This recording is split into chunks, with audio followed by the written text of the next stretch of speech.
YouTube community, ESQ fans, David Beard fans, random people on the internet. My name is Giggens. We're joined today from David Beard, ESQ's main man in charge here. David, good to see you again, man. It's always good to see you. Thanks for having me on.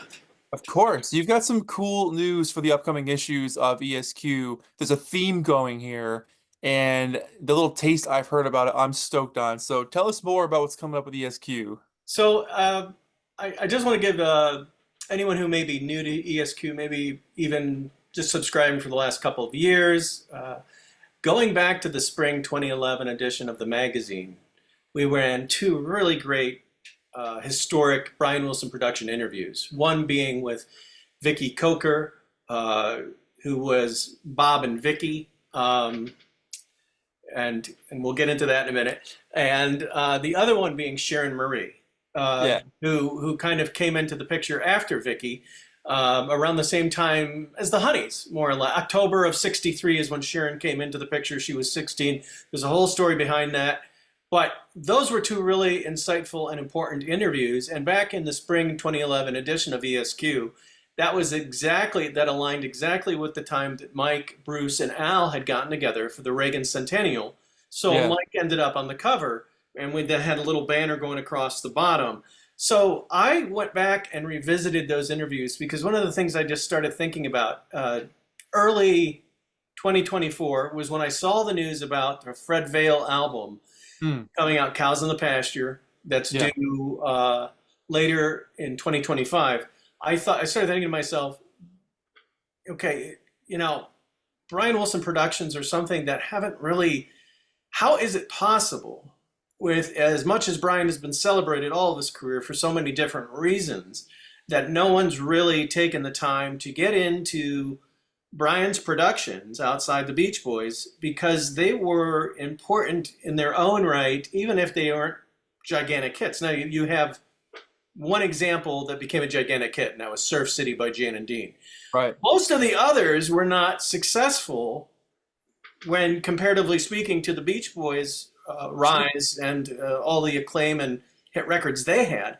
But Yeah. in the meantime, Brian was doing all these other things with other groups in the early days. And then even more so, as Cows in the Pasture is one example, 1970. Yeah. So that got me thinking, gosh, I would really like to do a Brian Wilson production issue of ESQ. Just thinking really about Sharon Marie, Vicky, and Fred Vale. And I Yeah. thought, well, there's, and then when I took the time to kind of start to get into it, I thought, oh my gosh, there's You just went down the rabbit hole. so much here. Yeah. And then recently, uh, Record Collector magazine. I'm just going to hold it up because it really is a pretty good issue of Record Collector. Yeah. This has got, I would say, alone, just the Blondie and Ricky interviews in here alone are worth the price of the magazine and getting it shipped to your home. Yeah. I ended up with a copy because Lee Dempsey got it for me because they have a nice article in here with Lee about his memorabilia collection. So So cool. it's a really nice magazine to have, and it came out several months ago. But I'm sure you can find it on eBay or even at Record Collector's website. But I highly recommend it. It's just for the Blondie. There's interviews with all the guys in here, but the Ricky and Blondie interviews in particular are really really good. So So cool. there's a spread in there. It advertises Brian Wilson Productions, and I'm going, okay, so let me see what Record Collector did because they have this big expansive Beach Boys issue. And it's 2 pages, and there's even some misinformation in there. And then I Yeah. started to dive a little deeper and was noticing kind of a consistency with misspelling of last names, a consistency of misinformation regarding who was dating who and why. And I just thought, okay, gosh, how does this stuff get so twisted out of shape? Oh, And yeah. so then, and this is early last year, I got in touch with Cheryl Pomeroy, whose current last name I probably mispronounce. But so for those who are watching, Cheryl Pomeroy was Sherry of Bob and Sherry. Bob and Sherry happened to be before Bob and Vicky. Now Bob is Bob Norberg. Bob Norberg was Brian's he lived with Brian in an apartment off Crenshaw Boulevard. I don't know for how long. That hasn't been quite figured out. Yeah, I'm not But sure. that's not production related. But Bob was a very good friend of Brian's. This is 62, 63. Brian's kind of transformative years as a songwriter. By late 62, Bob and Sherry released, I think it was October of 62, if I'm remembering all this stuff. It's a lot of information. Bob Yeah. and Sherry put out the single, oh gosh, see, I'm already, the Surfer Uh, Moon, Surfer Moon, oh yeah. Surfer Moon, which ended up on a Beach Boys record. But so you have that, and that's on a Hawthorne label, or so the Safari label, and Hard. Yeah. Safari actually has the home address of Murray and Audrey Wilson on it. So I have the history behind that label. I have this information. So I interviewed Sherry of Bob and Sherry. She was first, so she's the first in the first edition. So yeah, let me stop myself. So the idea was I'm going to do a Brian Wilson production issue of ESQ. All of a sudden, I have more content than I know what to do with, which is a great problem to have for something so interesting. Right. And so I went back, I repurposed the Vicky and Sharon interviews. I got back in touch with both of them. I did a Zoom with Vicky and a phone call with Sharon, and I didn't get much more from Sharon because Andrew Doe, who interviewed Sharon Marie originally for the 2011 issue, did Oh, a cool. really great, pretty thorough job. So I didn't get much more to add there. Yeah. But I got lots of stuff from her that I had from 2011. Like I had almost what would be like a product shot. There was like an acetate sitting on a bunch of documents that were Cool. fanned behind it. And I emailed, and as I'm working on this Brian Wilson edition, out of the blue, I get an email from Sharon Marie. And I'm like, okay, this is kind of cool and weird, but cool. And Yeah. she's like, hey, can you send me more? How do I get more of those spring 2011 issues of ESQ? I want to show them to my family and my friends because Oh, cool. that's just like a different part of my life. And I would just love to. Right. I said, okay, well, we'll get you. Here's how to do that. And oh, by the way, I'm doing something now. Yeah. And so I got her to scan or take, I think maybe she did it with her phone camera, but she sent me these sheets that were covered by this record, and it's handwritten notes from Brian. Oh my And God. like on a legal pad. And it's Yeah. like, and it's just eye-opening stuff. I'll tease a little bit and saying there's in this handwritten note from Brian to Sharon, it discloses that Brian and Murray were working together as a production team. I've never seen that anywhere else. Interesting. It also, and there's also some other things that imply that Mike was going to be her manager. So, and I want to dispel something right away. This is no Mike Love romantic inclination with a 16-year-old girl. Yeah. Didn't happen. It's working. She was always with her mother. There's court documents. There's all sorts of things. But another little tiny, not music related thing was everywhere I looked, Bob and Sherry were dating, and the reason that they stopped as an act was because they broke up. That is nothing to do with anything, and it's not true. So Bob also, I want to point out, Bob also was a member of the Survivors. Now, if who's the Survivors? Well, if you listen to, I can't remember maybe it's the Surfer Girl album. Pamela What I do, Car Crazy Cutie. Car Crazy Cutie. Car Yeah. Crazy Cutie was originally called Pamela Jean, and it's not the Beach Boys. It's a group called the Safari, which consisted of Brian, Bob Norberg, Rich Alarian, and Dave Nolan. Dave Nolan lived right next door to Brian and Bob. Okay, so I've got an extensive interview with Dave Nolan Oh, that cool. discloses all sorts of things. Handwritten lyrics of The Witch Stand, which is the first song the Survivors did together, and that got turned down, so they recorded Pamela Jean. I've got unreleased lyrics from Brian that was going to be another Survivor song that never happened called A Joyride Cruise. I have those handwritten lyrics. I've got a handwritten note from Brian to Vicky when he moved out of his Crenshaw apartment to 108th Street, right off of South Prairie, which was a couple of blocks away. And he drew a little hand map for her, and he put it under her windshield wiper on her car, and she still had that, so she sent that to me. So I've got all these kind of little breadcrumbs and nuggets of stuff of information, Yeah. literally from Brian Wilson. These great artifacts, and Cool. that just was blowing me away, because I was like, where have these things have just been sitting around all these years? No one's ever shown them. I even Hanging out. went and got the Beach Boys by the Beach Boys book out to go, is any of this in here? No, none of this is in anywhere. So I will say the person who has come closest is Stephen McParland, who I believe is over in Australia. I hope I'm getting that right. Okay. He's done a series of books, and one of the early ones that really point to what Brian was doing outside of the interviews that I do is his work with Gary Usher. And the very Yeah. first Outside the Beach Boys production that Brian did was with Gary Usher, and it was called, I think, Revolution Number One. It was by Rachel and the Revolvers. Okay. And I do a sidebar to that, but and as fate would have it, here's another coincidence. Stephen McParland has just put out a new download book. He's got a whole series of download books, including the Gary Usher book.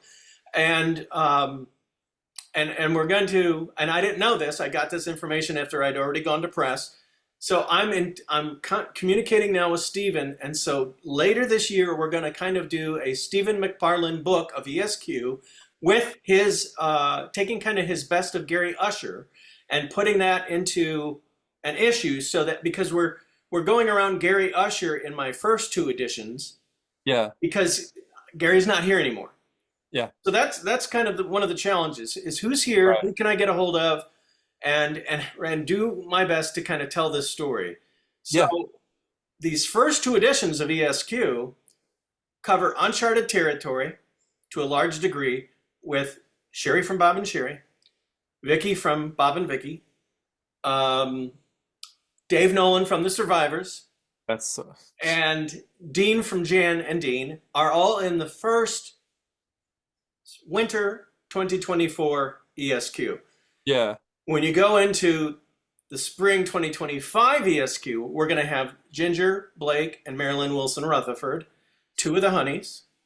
And we're going to have Paul Peterson for She Rides With Me, Mm-hmm. the late Glenn Campbell. Ah, nice. And I don't know if Paul and Glenn are going to leak into the summer edition, because I have so much stuff from Sharon Marie. I'm trying to figure out how to fit it in, because it's so, like, these handwritten notes from Brian. It's just too cool. It's just stuff that I think, and I'm gonna we're gonna talk a little bit about the VIP, but I think a lot of the stuff's going to be in color in a digital magazine just for the VIP members. So That's awesome. I think that's kind of what I want to do. It's because, that stuff is, I can't believe how much uncharted stuff I got into. I just thought, oh, I'll be lucky if I've got, a Couple portion stories. of something that maybe a story out of all the coverage that people Right. haven't heard before, or something like that. Right. And Right. instead, I just got it's not staggering, but it's really cool to be able to bring something so historic, so long ago, that it still hasn't been, no one's really taken the time to gather it and talk to these people and put them in one place together. So I'm pretty excited about it, and I will say I told you a little bit about kind of what got the wheel turning for me to want to do it, Yeah. but really kind of what drove it home for me to kind of really take it over the finish line and really want to do a full year of Brian Wilson production content and covers issue, him on the cover of the magazine, was Right. Lee Dempsey is a, I've already mentioned Lee, he's got a huge memorabilia collection. and he named his son after Brian, so his son's name is Brian. Cool. And one of the things that really intrigues Lee and interests him a great deal are these recordings and acetates and productions that are outside the Beach Boys. So Yeah. for the most part, I'm really dedicating the first issue, this first one, to Lee, and really all the other nerds out there that dig into this stuff, because it's not hit records, right? It's again, No. with the exception of maybe Surf City.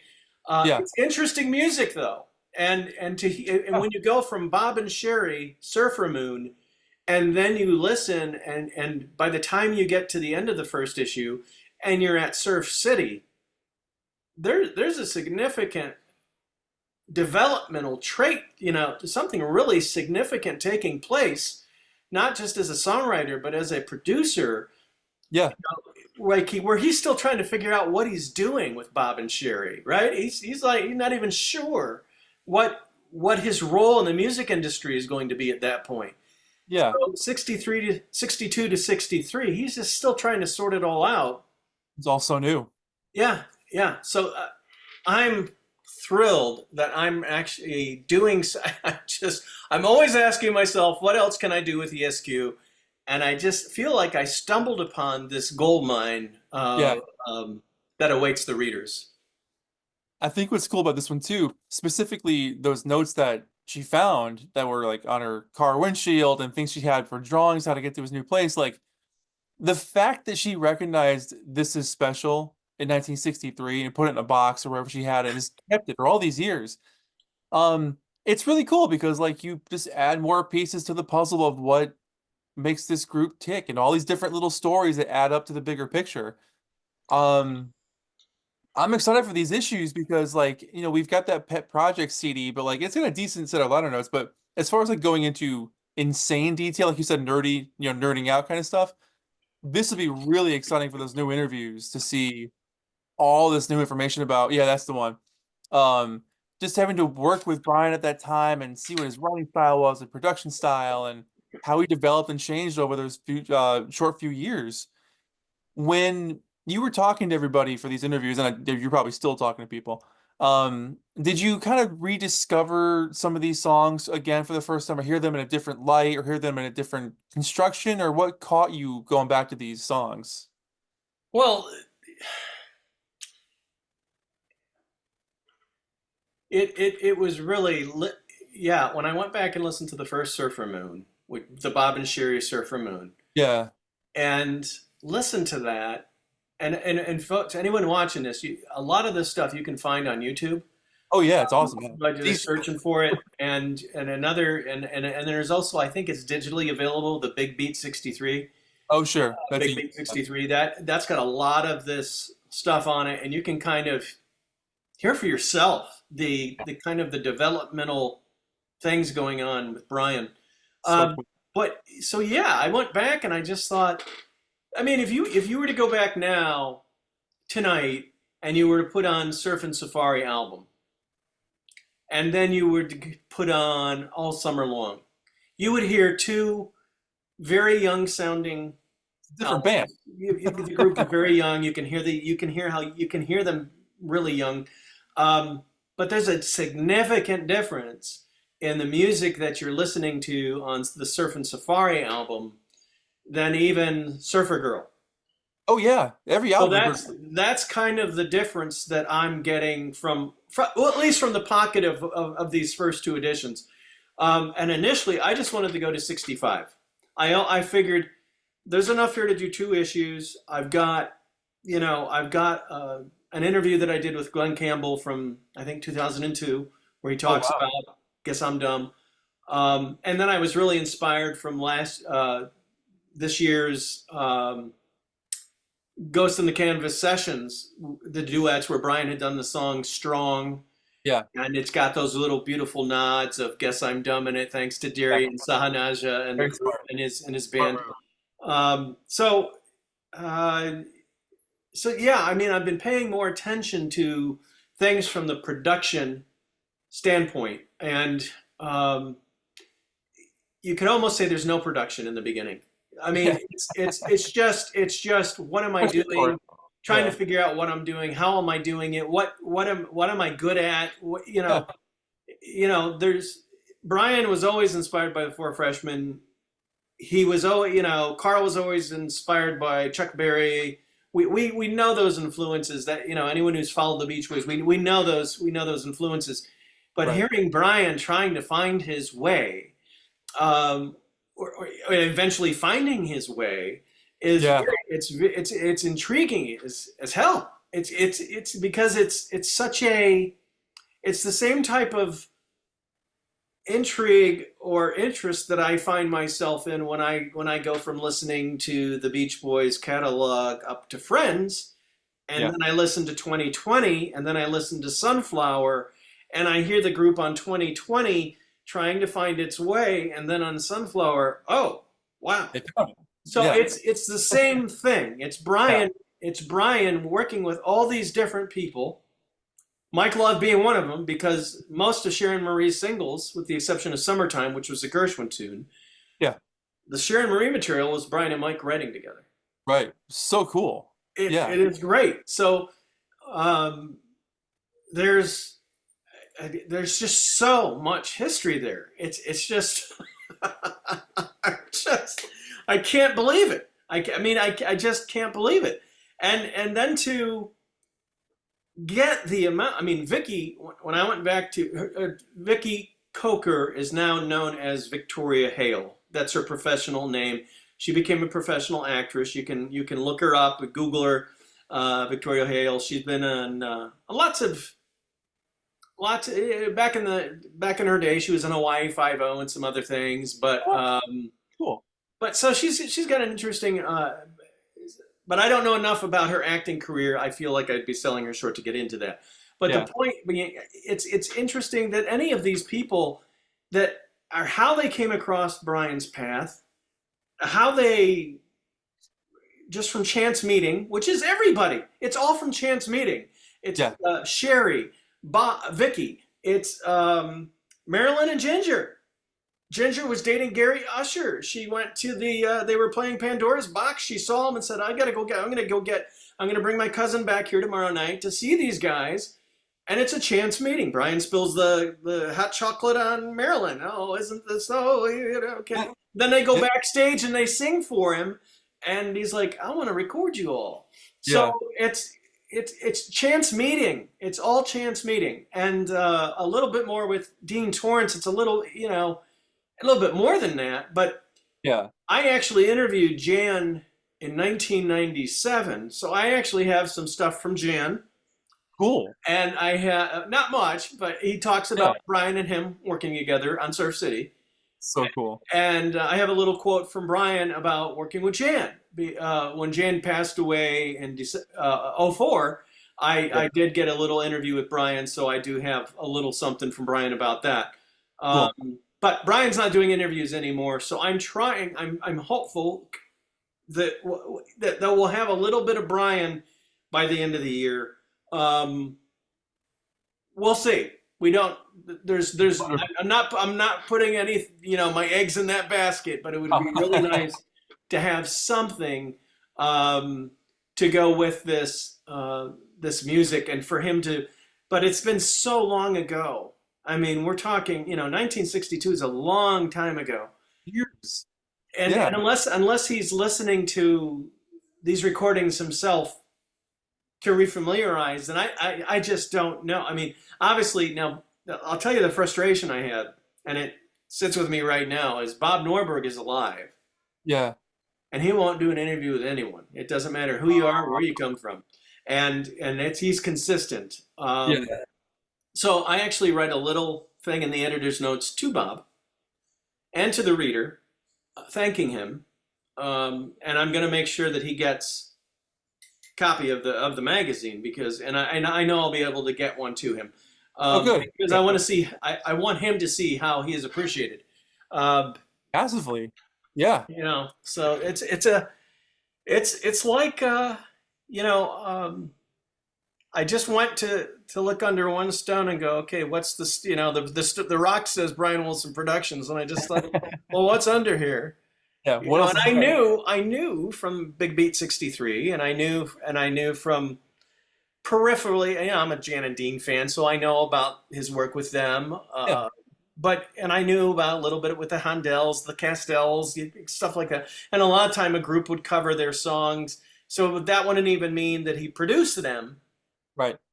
But he would see them, he would know them, he would meet them, and then they would say, "Can we do the song?" And then they would do the song, and that became its own thing. But again, this is all chance meeting. This is all, and what I'm really surprised by, there's one story that I'll just touch on.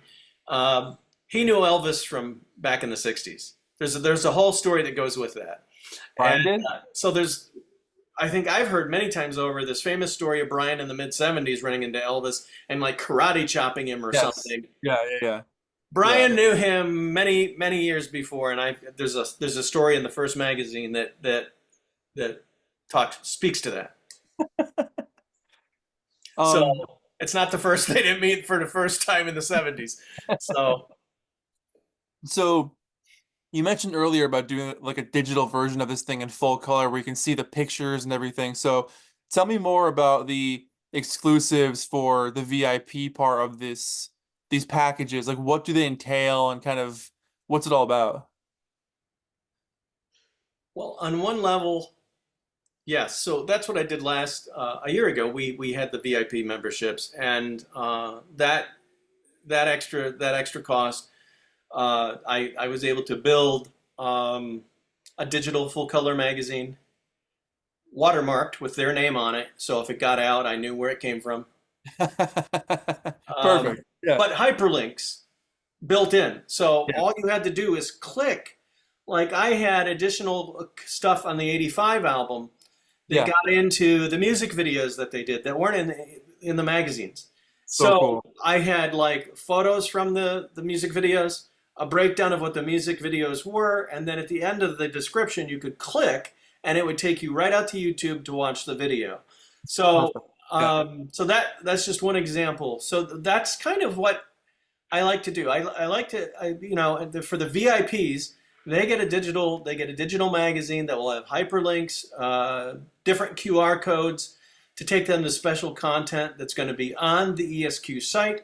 And Perfect. we're also working right now on another thing. We're working on a video series that'll be exclusive to the VIP members. And last year, I was not successful in giving some things away, and I feel very guilty about that Oh no. because you know I had some stuff sent to me specifically to give away to these VIP members. Right. I think I told you I did the old Groucho Marx thing on You Bet Your Life where I had the secret word and I waited for somebody to say the secret word, and if they didn't say it, I would show it to them at the end of the Zoom to say you didn't say pine cone. Oh. Okay, you know pine cone was the word for the longest time, Yeah, yeah. and nobody ever said it. And I thought, okay, I still have this stuff here. How am I going to do this? So one thing we're going to do differently this year, we're going to do the one-on-one Zoom, but then we're going to schedule a holiday Zoom where all the VIP members will come together, and I hope schedule permitting, that everybody will come on, and we're going to make sure that everyone goes away with something. Oh, that's awesome. Yeah, that rules. Perfect. So that's kind of because I just I feel guilty. I mean, I got this Right. Right. super cool stuff sitting over here, and I'm like, well, how do I get? You know, it was given to me with this in mind. Yeah. No one ever said pine cone, so No duck came down. Yeah. no duck with the mustache and the cigar or anything. Yeah, right. Yeah. So now, if I could get that'd be That'll too cool. That would be too cool. And I got a ceiling fan right here too with a strand on it. I could, you know, doink. uh That'd be for awesome. everyone under But the age of 50, that was a TV show Groucho did in the 50s. And you can find it on YouTube. Look on it up. YouTube, Groucho Marx, you You Bet Your Life. a duck would come down. So yeah. That's right. Now, several people knew what I was talking about because I would mention it at the beginning of the Zoom and Yeah. explain, but no one ever said pine cone. No, so you know, I just said it's an everyday word. It would be too easy to say, you know, to take a word that was in the Beach Boys lexicon. Oh yeah. I didn't want to do that because it's just, Vibration. Yeah. yeah. and somebody start guessing, surf's up, Yeah. whatever. No, it's just not. No, so we're gonna do something where I'm gonna do is a group VIP Zoom where everybody will be like a holiday Zoom. Everyone will come in and we'll get everyone together Yeah. and we'll do some trivia contests. And whoever answers first live in the Zoom we'll say, okay, and the next item is this. And Yeah. so, yeah, that'll That be a works.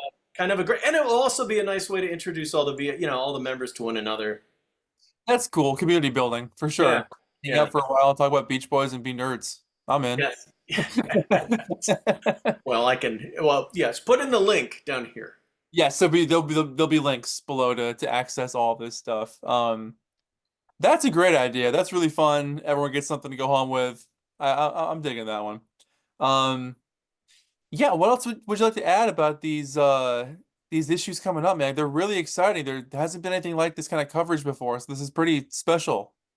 It is going to be special, and then I think I've already touched on this a little bit. Initially, I just thought I was going to have two issues. I thought, Yeah. okay, I can get this into two issues, and I could, but I don't want to. Yeah. I've reached out to some other people. So this will go. Hopefully, if I have my druthers, This is going to go a full year, winter 2024 to winter 2025 Crazy. of just Brian on the cover, and we're gonna go through this stuff and hopefully pull together a really insightful backgrounder on this guy's work, so that you can have these four issues. And if I really have my way, once those issues are all done, then I'm gonna look to publish them in one book. That's the best plan because there's no books like that out there right now. That'd be a Uh, wonderful book. Yeah. well, yeah. So we'll see. That's all I'm gonna say right now is we'll see. Um, I'm a little I'm a little miffed because the first cover, again, because I was thinking just two parts. On the cover it says interviews with Cheryl Pomeroy, Vicky Coker, David Nolan, Marilyn Wilson Rutherford, Ginger Blake, Dean Torrance, Sharon Marie, Paul Peterson, Glenn Campbell. Again, 62 to 65. But now I'm going to have to change that bottom for the second issue because I just don't know. I mean, I can leave it just the way that it is. Give the VIP people something really special, some of the extra Sharon Marie stuff that Right. nobody's going to get in the magazine, and then maybe once the book would come out a couple of years down the road, then Yeah. all that stuff can be kind of put together in one big book. Right. I don't know yet, but I just think this is, and as much as this is for Lee and the other Brian nerds out there, this is really also for Brian's family. Yeah. He's got a lot of children, and I mean, I know my parents are in their mid 80s right now, and I'm, what family types of things and heirlooms and whatnot do you have that you can look back on? Now Brian's one of the Beach Boys, and he's created all this incredible music, so his kids can probably walk in the house and see awards galore and gold records and whatnot. Yeah. But to have this part of their father's life gathered and written about and covered and curated is something they don't have right now. Right. That's So special. so it's as much for Carney and Wendy as it is for Daria, Delaney, Dak, Dash, and those kids. Yeah. So and Brian's grandchildren. I mean, Yeah. Huge family. yeah, it's a big family, and it's just one of those things.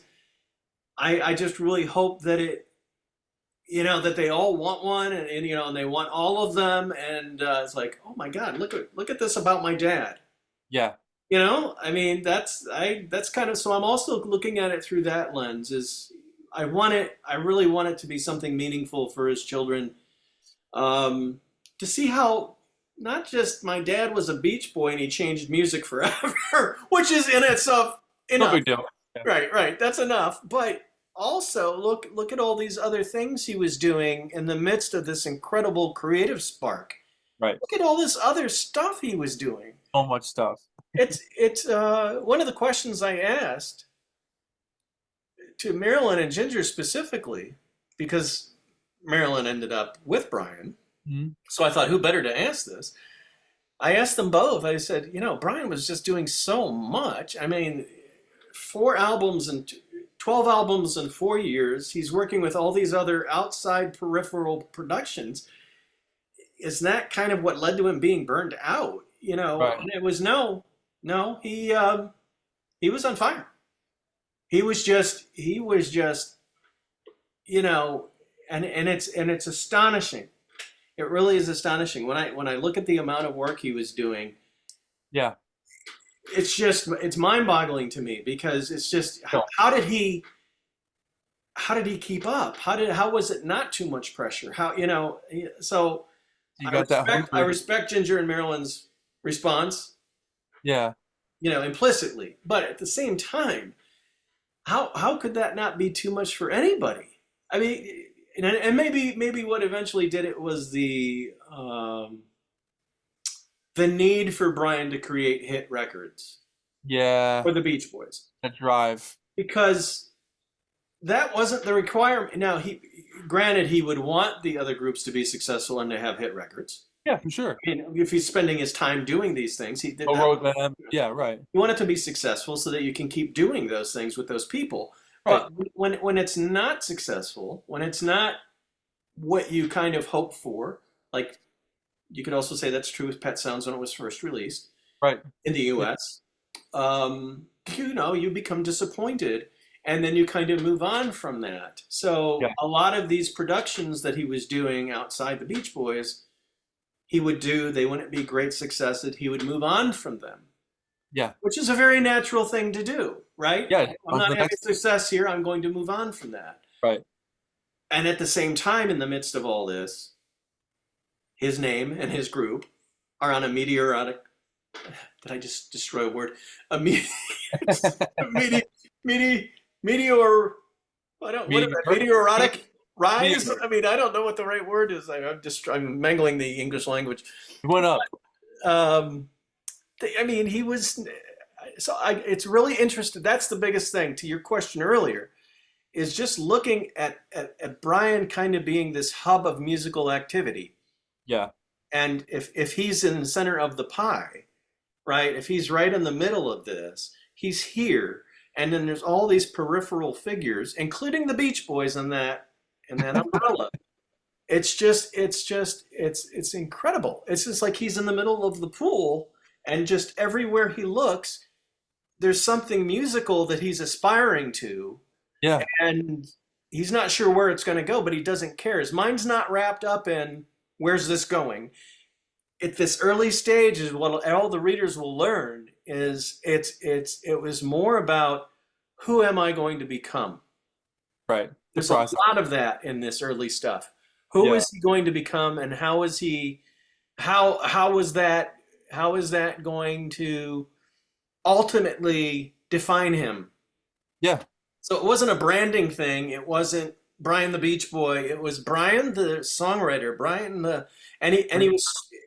And people will learn he's trying to find out who he is as a songwriter just as much as he's trying to figure out what he is as a producer.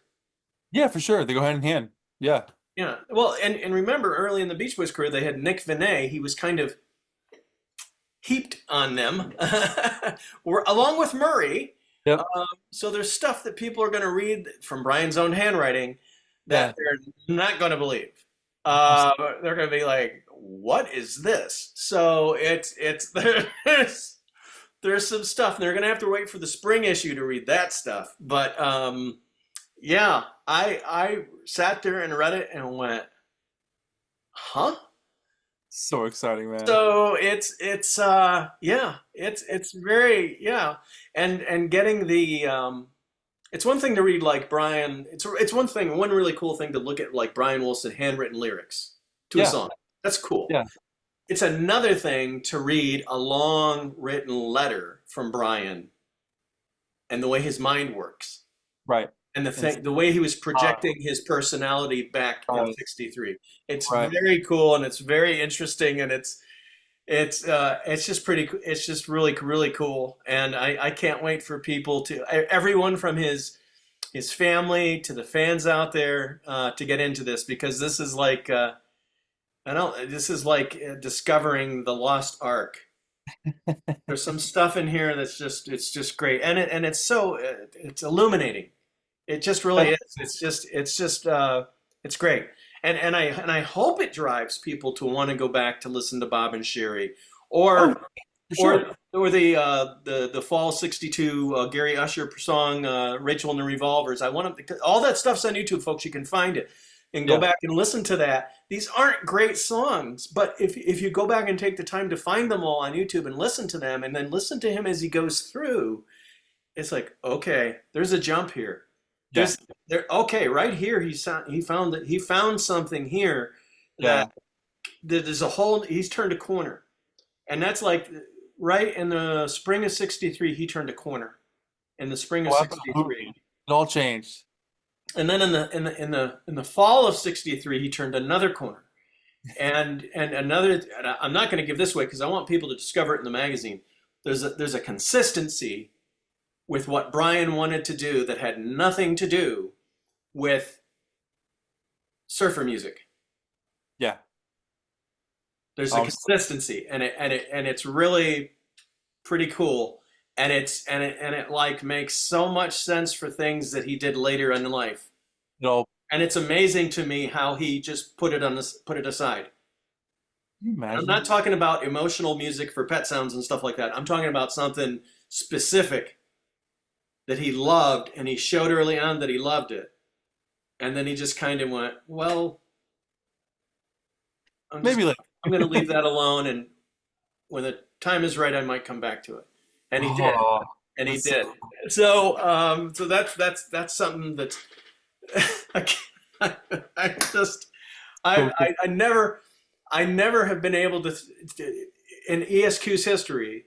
I mean, just last year, you and I were talking about for the first time. Oh, I've got two back-to-back '85 issues, Right. Volume One, Volume Two, and then I Right. followed that with two volume things about MIU era, and now I'm doing a full year of Brian Wilson, Perfect. and I it's pretty cool because it's like I always kind of keep thinking, well, they're not going to release anything new. What could I possibly have to write about? And then Then you go down that rabbit hole and find. a rabbit hole, and holy Uh, moly, wow! And I know anyone from General fans who maybe are just Beach Boy fans. They like Kokomo or whatever. They're yeah. still going to find this stuff so fascinating Oh yeah. because of the stories behind this stuff and how it came to be, and Yeah. it's just yeah, a lot of really interesting connections that you would not even think that connect. Right. There's connections that I make little notes in the interviews where I go, oh, wait a minute, he didn't just do that here, he did that in '72. Okay, let me write a little note here for the reader so they're If you like reminded. this, check out this. Yeah. This is also over here. So anyway, that's yeah, and the VIP members are gonna get some great stuff because, like I said, I got overflow Brian Wilson production stuff that's going to Cool. end up in color, and I'll probably put the hyperlinks so somebody can look at something and then go to YouTube and then watch what after they read what they read, or they can listen to the video or whatever Right. have you. Right. But yeah, it's just very cool that Exciting. I I can't. I just can't believe in 2000, almost 2025, that this has never been done before. And it's all new stuff. Yeah. Yeah. It just goes to show how much there is, and sometimes you don't know just how deep it can go, you know? Oh, Um, I think we know how deep yeah, I it think we know. Yeah, it's endless at this point. Yeah. Oh, geez. It's just like sometimes you're thinking your shovel, you're digging in the ground. At some point, you're going to hit something and go, oh, okay, we're Yeah. there. Just No, keep digging. keep digging. David, man, this has been so much fun. Before we wrap up here, where can everybody find you besides the ESQ website? Is there Instagram, or what do you guys like to use? Facebook? Well, we're at ESQ Editor at Instagram. I think it's at ESQ Editor, Yeah, and we're really I'm really more active on Facebook, yeah, but we're developing more and more reels. And if anybody's not, not quite sure what ESQ is, Endless Summer Quarterly Magazine, go to ESQUARTERLY.com. That's the website. When you get there, just look at all the tabs across the top. And if you click on magazine subscription, that will take you to a page where you can watch our brand new 2024 Beach Boys testimonial ESQ promotional video, which has got Brian, Mike, Al, Bruce, and yours truly telling you about how to subscribe to the magazine. There you go. David, man, thank you so much. And to everybody watching, let us know what you're stoked to read about and the issues coming up, and we'll catch you in the comments. But thanks, man. Yes. Thanks again. Thank you.